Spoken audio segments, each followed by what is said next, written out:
Well, it's great to be in Temple Terrace, and it's great to be coming bearing gifts. I want to thank Mayor Ross and Fire Chief Kemp for hosting us. I'd also like to thank CFO Jimmy Petronis and Police Chief Ken Albano for joining us.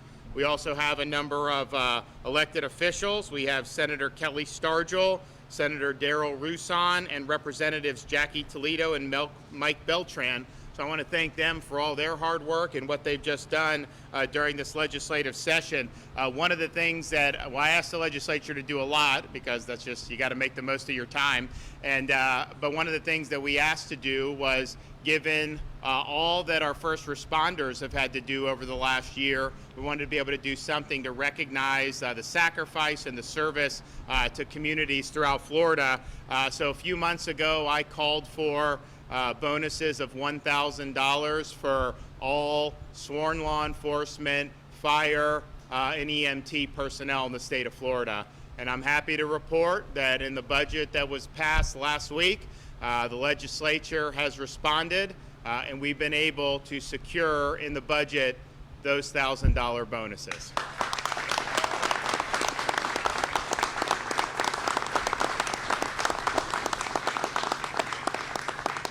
Now, we have a lot to go through in the budget. There's a lot of line items that I scrutinize.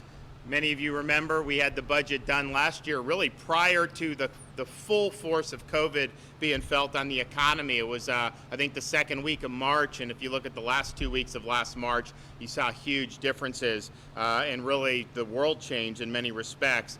So I scrutinized. We vetoed $1 billion out of last year's budget, because we wanted to make sure that Florida was going to be fiscally solvent. We didn't know what was going to happen, but all through that, I had confidence that this state was going to respond and was going to bounce back. And the result is now the budget that was passed by the legislature throughout the whole last year, we never had to spend one penny from our rainy day fund. The budget that the legislature passed last week actually doubles our rainy day fund.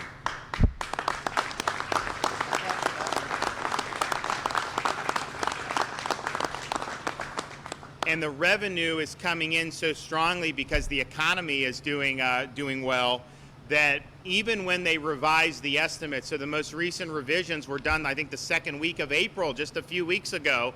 And if you look April, May, June, the last 3 months of our fiscal year, just in April, we're coming in revenue $750 million above what they had just forecast, and they had forecast significant revenue increases. So you're looking at, even if you do a little bit more in May or June, not even at that level that we have in April, you're looking at another billion, $1.5 billion, conceivably $2 billion more dollars in revenue that we weren't even counting on when we did this budget.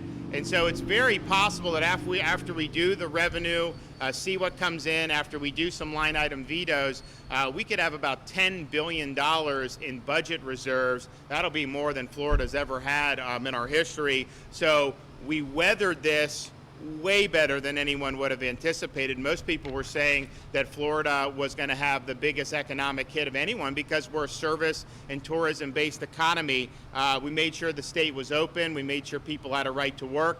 We made sure families had the right to send their kids to school in person. And the result is we have unemployment much lower than the national average. And that's with one of our major industries forcibly closed by the CDC, our cruise ships. We have a suit in federal court in Tampa where we're going to try to open this back up. Those folks have a right to work too. And if you look at that, we're 4.7% unemployment, nation is 6%, and that's with the cruises shut down. So if we open the cruise, that's tens of thousands of jobs that'll ever be able to be added. But we've bounced back, we're helping to lead the nation, but we've also now protected ourselves against whatever may happen in the future that's unforeseen, with a rainy day fund that's strong, with these budget reserves that's strong, and obviously with doing what we're doing here today to say thank you to people that have been on the front lines from the beginning. You know, there's a lot of people in our society that had the luxury when COVID hit of working from home, doing Zoom calls, doing all that. And I don't begrudge anyone for doing that. That's fine if that's what you could do. But these folks can't respond to an emergency on Zoom. They've got to be in uniform and they've got to be there. And when people are calling and they need help, these guys have got to be there. And they have been there and have served in a variety of capacities throughout the pandemic to help our communities. And so what the legislature did by answering my call was the right thing to do. It's a way for us to say thank you for folks who've worked so hard on our behalf. Now the budget will need to be signed. We're going to have to go through all the line items. It takes a little bit of time because there's a lot of money at stake, but we will do that. And then once that budget is signed and the funds get released, we're going to start getting these checks out. I've told my Department of Economic Opportunity, I said, start getting ready, be ready to go, and we want to get these checks out. So I do think, we will see those checks coming out throughout the summer. So it's a good day to be able to celebrate a lot of great things that happen in the legislative session, but very few things that I'm more proud of than being able to deliver for our first responders. And so we're going to hear from a couple other folks. I think, Jimmy, you going to say a few things?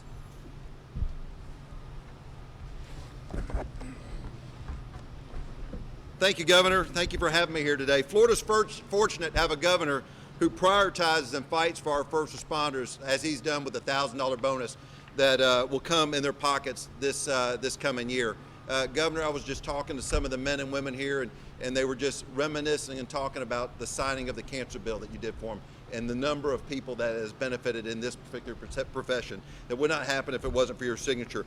But you kept this state running in unprecedented time. I applaud your leadership, and no doubt we show the gratitude with your gesture and your leadership with the $1,000. Our firefighters have had unprecedented challenges, as they'll have a little bit of extra love in their paycheck. That's not going to make up for the type of sacrifices they've taken away from their family, their friends, and their loved ones as they have fought through the COVID-19 pandemic. We met with our first responders back in January as we were trying to assess their preparedness in fighting COVID-19. This past legislative session, we fought for the necessary resources to make sure they continue to have the cancer decontamination kits and the matching dollars. We can partner with the state and partner with our mayors and local government in order to get them the resources to protect our heroes and making sure that these cancer-causing chemicals that are a hazard of the job do not get in and interfere in their will and ability to live a normal life. Our firefighters work on the front lines every single day, and we appreciate what they do to support our communities. I love to tell people that, you don't have good schools, you don't have good investments, you don't have great businesses open up in the state of Florida unless you have this robust 24/7, 365 safety net that works on holidays, Thanksgiving, Christmas, New Year's, anniversaries. That's exactly what these heroes do every single day. So, Governor, thank you for being here. Thank you for looking out for our first responders. I'm forever grateful for your priority over these men and women. Great.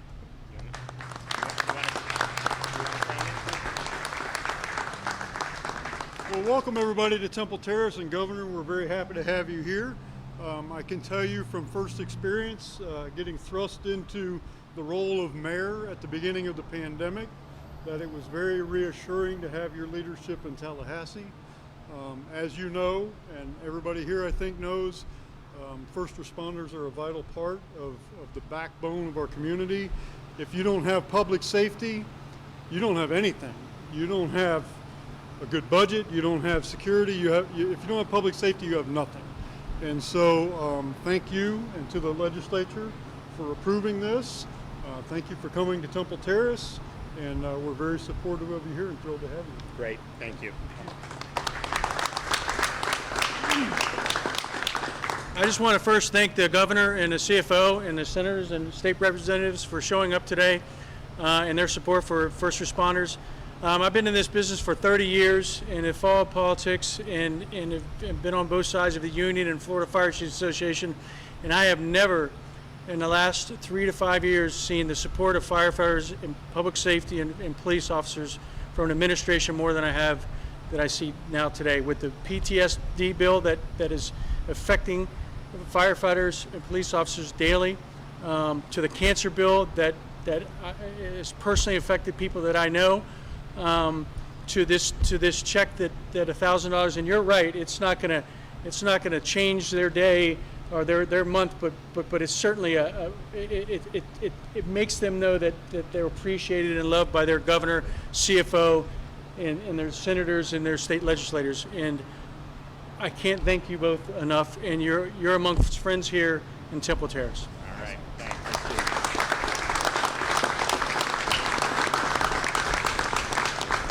All right, so here's the, like I said, we're $1,000 first responders.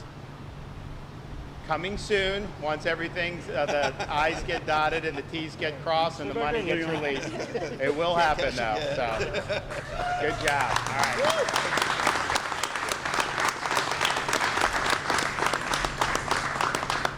And we're also excited, and we'll be highlighting this, but you know, we did the same thing for teachers as well, and we were able to get that through. And the reason is a lot of these states, they kept schools closed for a long time. There's still places where they don't have in-person or certainly meaningful access to in-person education. That is a farce. That is a disaster. We led from the beginning here.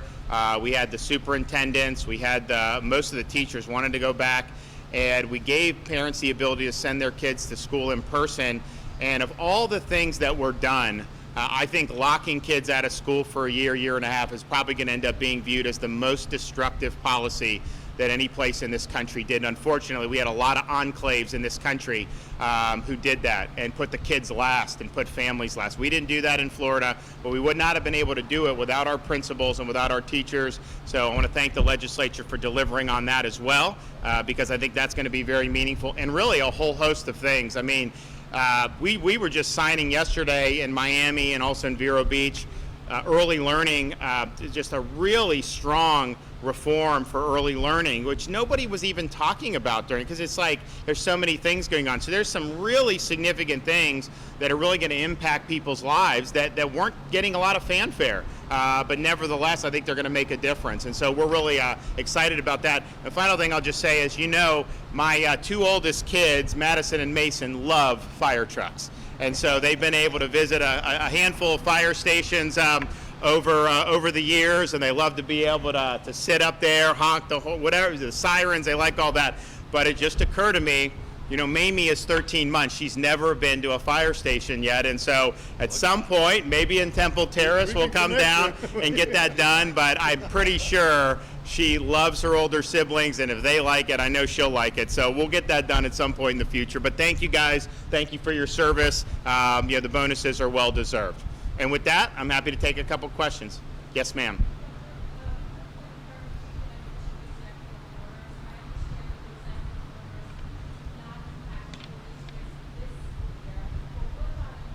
So it's a good question. So the executive orders we did, first of all, I thank the legislature for passing a really substantive reform of emergency powers. I mean, the fact is, you can't just have open-ended powers. I think they've created a very responsible structure. There'll be accountability for the state, although I was using the powers to lift people up, not lock people down. But nevertheless, for local and state, it was the right thing to do. So we've instituted our order when that goes into effect statutorily, that all emergency are revoked.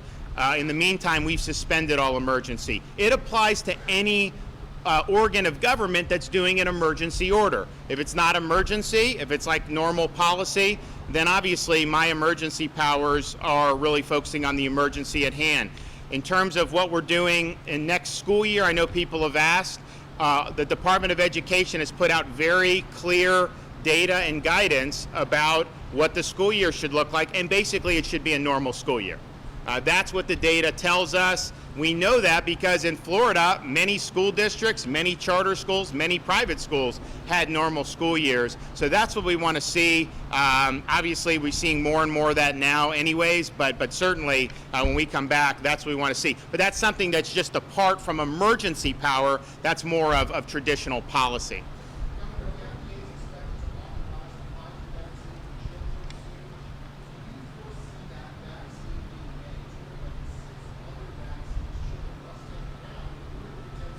So the question is about the FDA may do an emergency use authorization for, I believe it's ages 11 to 16 for Pfizer, or 11 to 16 is already there, 11 to 16. So the question is, should that be mandated? My answer is no. I mean, first of all, I don't know that we've ever mandated a vaccine that's only for emergency use.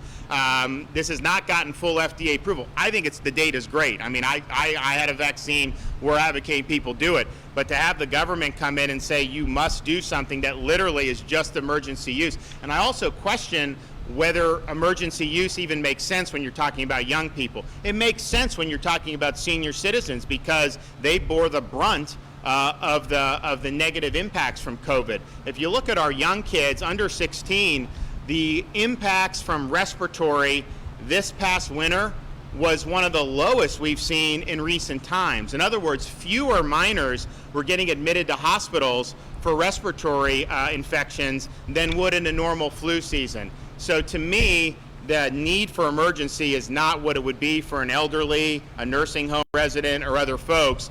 So given all that, I would not support any government mandate.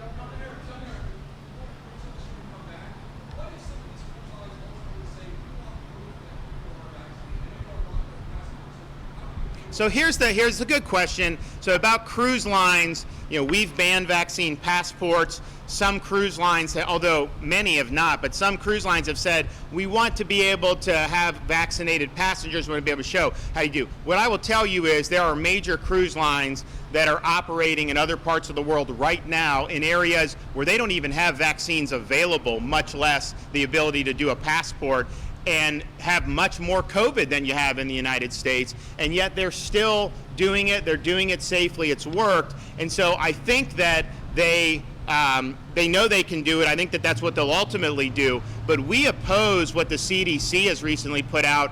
I think they said you can sail if you show 98% of the passengers have vaccine. Well, guess what? That means families can't cruise because the kids aren't authorized yet. And even if this happens in emergency use, that's only for teens. It's not even for young kids. And so we don't think they have the authority to do that. We think our lawsuit, if successful, would obviate that as well. But if you look at what's going on in Europe and in Asia and other parts, these cruise lines are sailing. They have been sailing safely, even in areas where there's not widespread vaccine availability. In Florida and in really pretty much every state now, the vaccine availability exceeds the demand for the vaccine. That obviously wasn't true in December. I mean, when we were the first state to do seniors, man, it was like the new iPhone times 10 in terms of the intense demand. Phone lines were melting down. People were emailing and going on websites.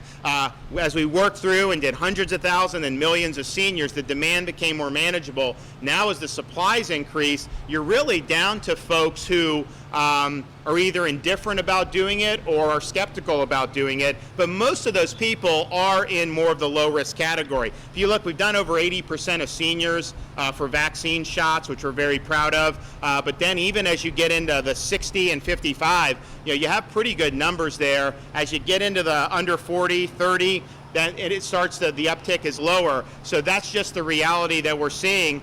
The vaccine's available. We want to provide it however we can. Pharmacies, I know all the pharmacies have it. Anywhere else, we've given it to, we expanded eligibility because you did have people that weren't eligible under my initial executive order because they weren't Florida residents, but they work here most of the year or part of the year. And so we've said, look, if you're supporting a Florida industry, you too are eligible. And even with that, we still have a lot of supply out there. So we're going to continue to work with folks. We are going to do some public service announcements to try to get more and more. But that will be something that we're providing for people, making it available for people, but not mandating for anybody. Thanks, everybody. We appreciate it.